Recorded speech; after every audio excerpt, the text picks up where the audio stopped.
விக்ரமாதித்தன் கதைகள் பகுதி 29. வீரவரன் கதை. விக்ரமாதித்தன் அந்த நள்ளிரவிலே மறுபடியும் மயானத்தில் உள்ள வேதாளத்தை கட்டிப்பிடித்து தூக்கி தோள் மீது சுமந்து கொண்டு வரும்போது வேதாளம் பின்வருமாறு கதையை சொல்லியது. சோபவதி என்றொரு பட்டணம் இருந்தது. அங்கே ஒரு சமயம் சூத்ரகன் என்ற அரசன் ஆண்டு வந்தான். அவன் மகா பராக்கிரமசாலி. அவன் வீரத்தை கண்டு எதிரிகள் பயந்து அவனுக்கு அடங்கிவிட்டார்கள். நேர்மையுடன் அவன் அரசு புரிவதை கண்ட பூமி தேவியும் மற்ற அரசர்களை எல்லாம் மறந்துவிட்டாள். அவனையே தன் நாயகனாக கொண்டாள். ஒரு நாள் வீரவரன் என்பவன் வீரர்களையே வரிக்கும் அந்த அரசனிடம் சேவகம் செய்வதற்காக மாளவ தேசம் வந்து சேர்ந்தான். அவன் மனைவி பெயர் தர்மவதி என்பதாகும். அவர்களுக்கு சத்வவரன்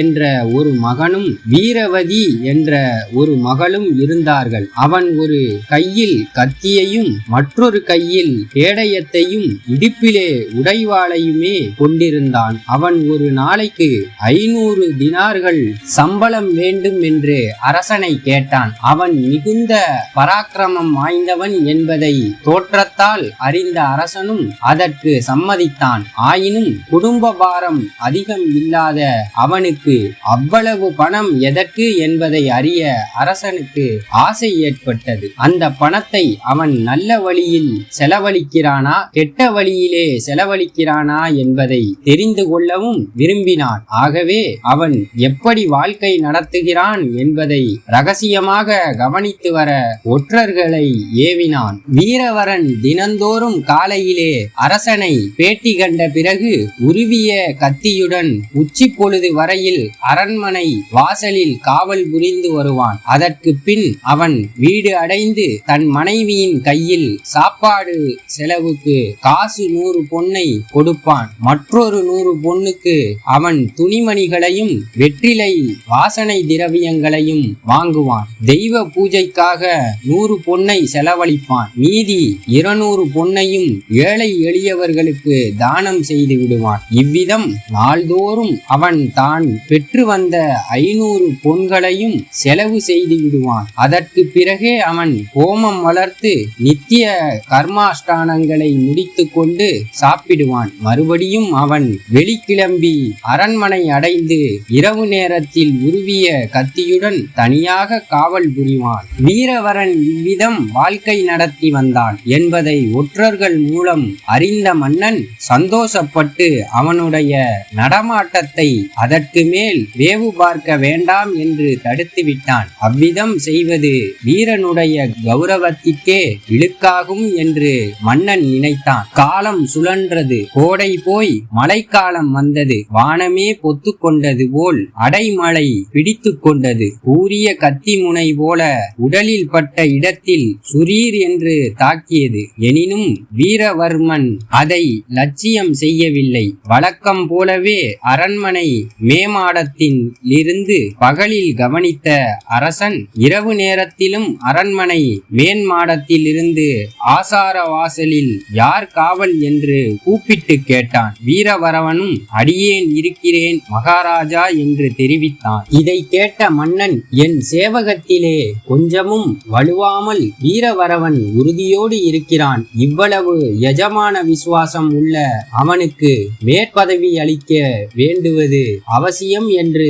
தனக்குத்தானே சொல்லிக் கொண்டு சென்றான். மறுநாளும் சூரியன் தெரியவே இல்லை. மழை கொட்டிக்கொண்டே இருந்தது. அன்றிரவும் அரசன் அரண்மனை மேன்மாடத்திற்கு சென்று ஆசார வாசலில் யார் காவல் என்று கேட்டான். வழக்கம் போலவே வீரவரனும் தான் இருப்பதாக தெரிவித்தான். இதை கேட்ட மன்னன் அவனுடைய தைரியத்தை மெச்சி சந்தோஷமடைந்தான். அப்போது அவன் கவனத்தை வேறொன்று இழுத்தது. பரிதாபமான குரலில் யாரோ பெண் அழும் சத்தம் கேட்டது. அந்த குரல் அரசனின் மனதிலே இரக்கத்தை உண்டாக்கியது. இந்நாட்டிலே கஷ்டப்படுகிறவர்கள் ஏழை முதலியோர் யாருமே இல்லாதிருக்க இப்படி நள்ளிரவிலே அழும் இந்த பெண் யார் என்று மன்னன் ஆச்சரியப்பட்டான். உடனே காவல் புரிந்து வந்த வீரவரனை அவன் கூப்பிட்டு, தூரத்தில் யாரோ ஒரு பெண் அழும் குரல் கேட்கிறது. நீ போய் அவள் யார், எதற்காக அழுகிறாள் வருகிறாள் என்பதை அறிந்து வா என்று கட்டளையிட்டான். அப்படியே என்று கூறி வீரவரன் புறப்பட்டான். ஊழிக்காலந்தான் வந்துவிட்டதோவென இருள் கவ்வ மேகங்கள் மறைந்து இருந்ததையும் இடியையும் மின்னலையும் கல்லை வீசுவதை போல் மழை துளிகள் உடலை தாக்கியதையும் லட்சியம் செய்யாமல் வீரவரன் நடந்து சென்றான். இவ்விதம் அந்த நடுநிசியிலே வீரவரன் தனியாக புறப்பட்டதை அறிந்த அரசனுக்கு ஆச்சரியம் இரக்கம் இரண்டும் ஒருங்கே ஏற்பட்டன. ஆகவே அவன் நடமாட்டத்தை கவனிப்பதற்காக அவனுக்கு தெரியாமல் அரசனும் பின்தொடர்ந்து சென்றான். வீரவரனோ எதையும் பொருட்படுத்தாமல் சத்தம் வந்த திக்கிலே சென்று நகரத்துக்கு வெளியே போய் குளக்கரையை அடைந்தான். அங்கே நடுக்குளத்திலே ஒருத்தி, ஐயா மகாவீரனே, தயாபரனே, தர்மவானே, உன்னை பிரிந்து நான் எப்படி வாழ்வேன் என்று அரற்றிக் கொண்டிருந்தாள். வீரவரன் அவளை பார்த்து, யாரம்மா நீங்கள், எதற்காக இப்படி அழுகிறீர்கள் என்று கேட்டான். அதற்கு அவள், வீரவரா, நான் பூமி தேவி, சூத்ரக மன்னன்தான் என் புருஷன். ஆனால் இன்றையிலிருந்து 3வது நாள் அவன் இறந்து விடுவான். அதற்கு பிறகு அவனை போன்ற நாயகன் மறுபடியும் எனக்கு எவ்விதம் கிடைக்கப் போகிறான், அதை நினைத்துத்தான் துக்கம் தாழாமல் நான் வருத்தப்படுகிறேன் என்று பதில் அளித்தாள். இதை கேட்ட வீரவரவன் திடுக்கிட்டான். அவன் உடலில் நடுக்கம் ஏற்பட்டது. தாயே, இவ்வுலகத்தையே ரட்சித்து வரும் இம்மன்னனுடைய மரணத்தை தவிர்ப்பதற்கு வழி ஏதும் இல்லையா என்று வீரவரவன் கேட்டான். உடனே பூமி தேவி, இருக்கிறது, இந்த கேட்டை தவிர்க்கும் மார்க்கம் ஒன்று உண்டு, அதை உன்னாலேதான் செய்து முடிக்க முடியும். தாயே, அப்படியானால் அதை தெரிவியுங்கள், இந்த கணத்திலேயே அதை முடித்து வைக்கிறேன். அதற்கில்லாமல் இந்த உயிர் வேறு எதற்குத்தான் இருக்கிறது என்று வீரவரன் வேண்டினான். இந்த கதை தங்களுக்கு பிடித்திருந்தால் தொடர்ந்து எங்க சேனலுக்கு உங்க ஆதரவு கொடுங்க. ஜெகதீஷ் ஆடியோ புக் யூடியூப் சேனலை லைக் பண்ணுங்க, ஷேர் பண்ணுங்க, கமெண்ட் பண்ணுங்க, சப்ஸ்கிரைப் பண்ணுங்க. நன்றி.